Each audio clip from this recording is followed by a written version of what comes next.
It's tequila time. Um, First time in front of a camera since I got back from Mexico. Had a great time in tequila. It was just action packed the first few days. We went and did a after flying in, did some walking around town. Spent some good quality rest time after being on an airplane for way too many hours.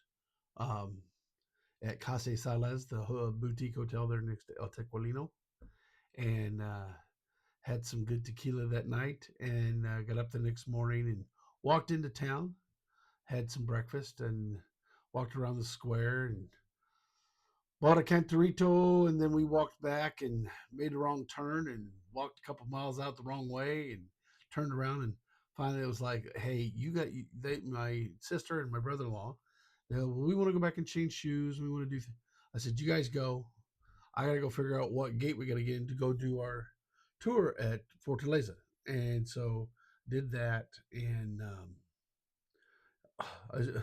that's a lot of walking, but we had a great tour of Fortaleza, and our guide there, she was just wonderful. She let me talk. She let me add in little history moments and things like that at the tour. Um, I bought 4 bottles that I was allowed to buy 1 bottle of each kind. Got a nice T-shirt, which I've already wore, so got to wash it first. And but we had a great time. And like I said, if you follow me on Facebook and and Instagram, and I only got 1 bottle of Fortaleza that made it home. It happens to be the Fortaleza Añejo. All my Los Abuelos bottles ruptured in flight, and so disappointed. But it was a gamble I was willing to take. Um, so I'll be looking for Fortaleza bottles of those expressions here at home, because it's just the glass is just better. Um, but anyway, again though, we had a great time. Met up with some Fruite fanatics and had a great time Sunday evening, sitting up on the rooftop patio and tossing down tequilas and telling stories with Ken and Keith. And just I had a great time. We went and did a tour at El Tequilino. That was a great tour. You can see the big differences between the two distilleries that are right next door to each other. I mean, it's crazy. Um, and then the Orandine distilleries are just right around the corner on either side of them. Morette's just down the street a little bit. That's the other Orandine distillery. But the funny thing about the town of Tequila, it smells like cooked agave everywhere. I mean, everywhere, and you just get so used to that smell. It's kind of to me it was great. My sister's like, "What does it smell?" And it's like it's cooked agave, and she goes, "No, not that smell. The other one." I said, "Well, it's probably fermenting agave. It's the gas coming off the fermentation tanks." She went, "Oh, okay. Now I understand what that smell is." But we had a great time. Spent a couple days in Guadalajara. Went down to Tacapaki and went to El Bujo. It's this side. No, that's that side. That side. Yeah, that side. Got a couple bottles there. Looked for some other stuff. I was trying to find bottles that I can't find here at home. So I lucked out. I got some Cascahuin bottles that I haven't been able to find here. I got the square bottle Añejo, the olive oil bottle of Cascahuin. That was really cool. I got a 375 of Tohono Blanco, a little mini baby bottle. You might see it up there in the picture, up there in the corner. It's the little short one. Um, we're gonna do a whole video series on the bottles that came home. I've got footage from both um, Fortaleza and the tour. Um, Audio is not great, so it's going to be mostly voiceover. You get to see, you're going to get to see everything. I'm going to edit it up. I've got a bunch of still videos to go along with it. I think probably the best part will be the ending part, which I go out on the island and talk to you all about. about what's there. If you ever get the chance to go and make sure you go to Fortaleza. The tour is just exquisite. I mean, the grounds, Guillermo's home, though we didn't go into his home, but the grounds that where his home is at and where the distillery's at, it's just that's country boy's dream. And so we had a really good time. And El Tequilino again, great tasting room, beautiful tasting room, and gift shop. Uh, the distillery is, it's you get to see the differences between the two. El Tequilino, they use a roller mill, they use the autoclaves, but then after that, it's not much different than what Fortaleza does, except for when it comes to aging. And of course, they don't do any of that there at this site. That's an off-site thing. But all the stuff going on in tequila, and I'll tell you what, on the Saturday is Fiesta Day. Every Saturday, it doesn't matter what time of the year it is, it's Fiesta Day. The trucks, the buses and the train, everything rolls in, and those are some busy people.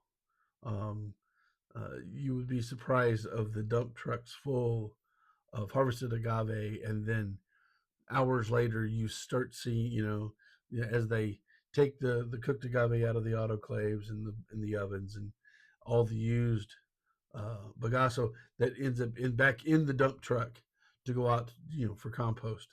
The trucks run all day long, um, late into the night. And then they'll stop for a while, and then they'll be back at it at 7 o'clock in the morning. Um, Not complaining. It was kind of cool to see what it takes to keep up with the tequilas that we like. Um, so it's a great experience. If you can go. We only plan on doing, two distillery tours, um, just because it was a vacation, not just, industry type deal where, nobody knew I was coming. I mean, not really. Um, and I'm nobody, but we had a great time. I do it again. I'm going to do it with a group, um, for sure. Like I have nothing. Even if my sister and my brother-in-law come along, we're going to do it with another group of people. So we go experience the industry side of it a little bit more, not just as tourists. Um, but had a great time. Met some great people. Um, and you know me, I know way too much about history of tequila, and whether it was on the Fortaleza tour or the El Tequilino tour, people would ask me questions and I would give them the answer. And both of our tour guides were like going, "How do you know that?" It's like, I'm well read. Oh, wait a minute, wait a minute. Yeah, I'm well read, cover to cover, probably twice. Good book. You want information on tequila? This is the book. It's just it's the Bible. And for not for you know for a small amount, it gives you lots of details. Makes you say, "Oh, I want to go there. Oh, I want to go there." Did stop by Cascahuin. Didn't go to the distillery. That just wasn't in the cards time wise. But when we were in Guadalajara, and we were going to go to El Bujo, in Tacapaki, we rented a car and no, yeah, well, it doesn't matter. Rented a car, and stopped by Cascahuin. Got a couple bottles. Like I said, got bottles that I can't find anywhere else.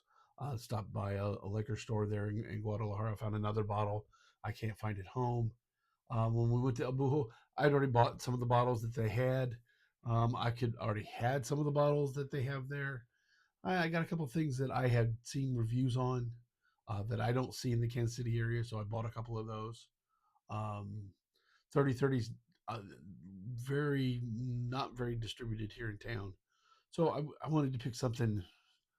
I went to Tequila Matchmaker, saw did the reviews, bought the añejo.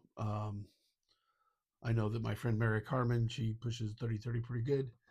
it's probably really good in the mixed drink. And like I said, I haven't had a lot of it. I've had a little bit of it, of Reposado. I haven't had the Blanco, and the Añejo scored higher than the other two. So I went ahead and got that one, and like I said, I got something else, and we'll do reviews on, or we'll sit and talk about and drink some here along the way. I've got lots of editing to do and some voiceover work to do, but it's gonna be interesting next couple of weeks, trying to get all of that going. And since I've got you here, we ought to drink some tequila. So I'm gonna get a new bottle that's open. Uh, Give me just a second, and I'll be right back. And we'll put some tequila in the glass.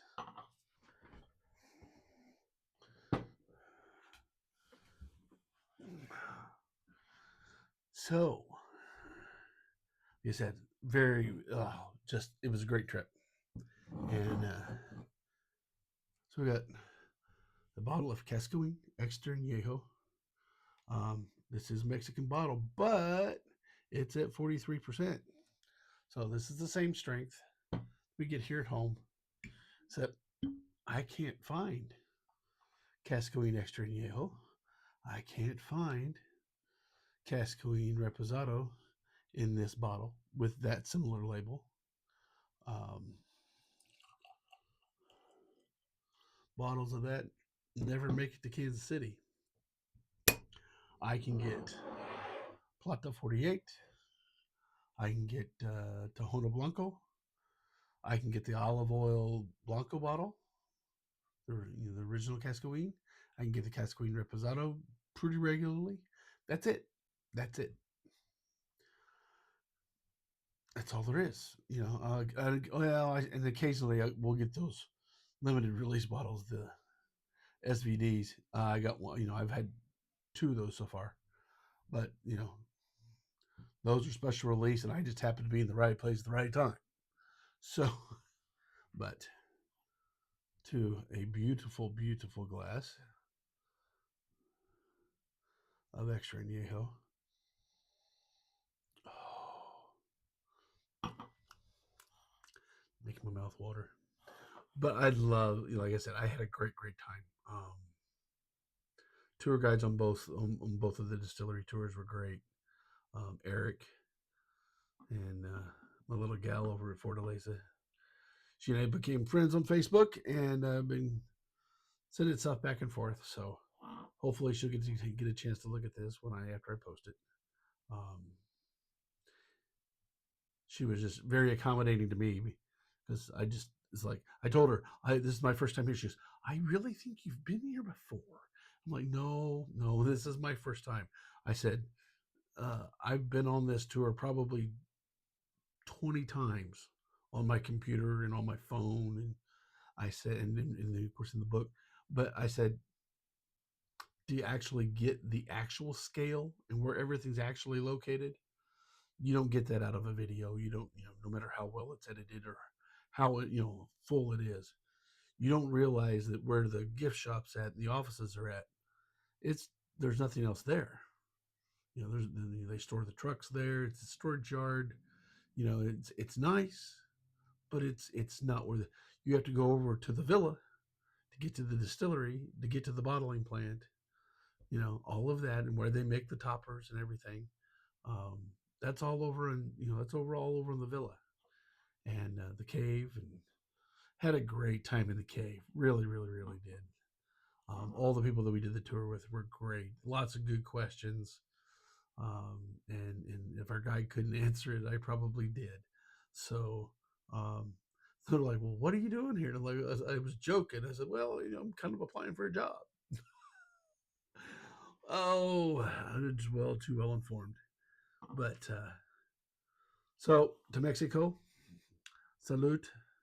I'm gonna miss you, but hopefully be back soon. We'll see you again soon. Bye.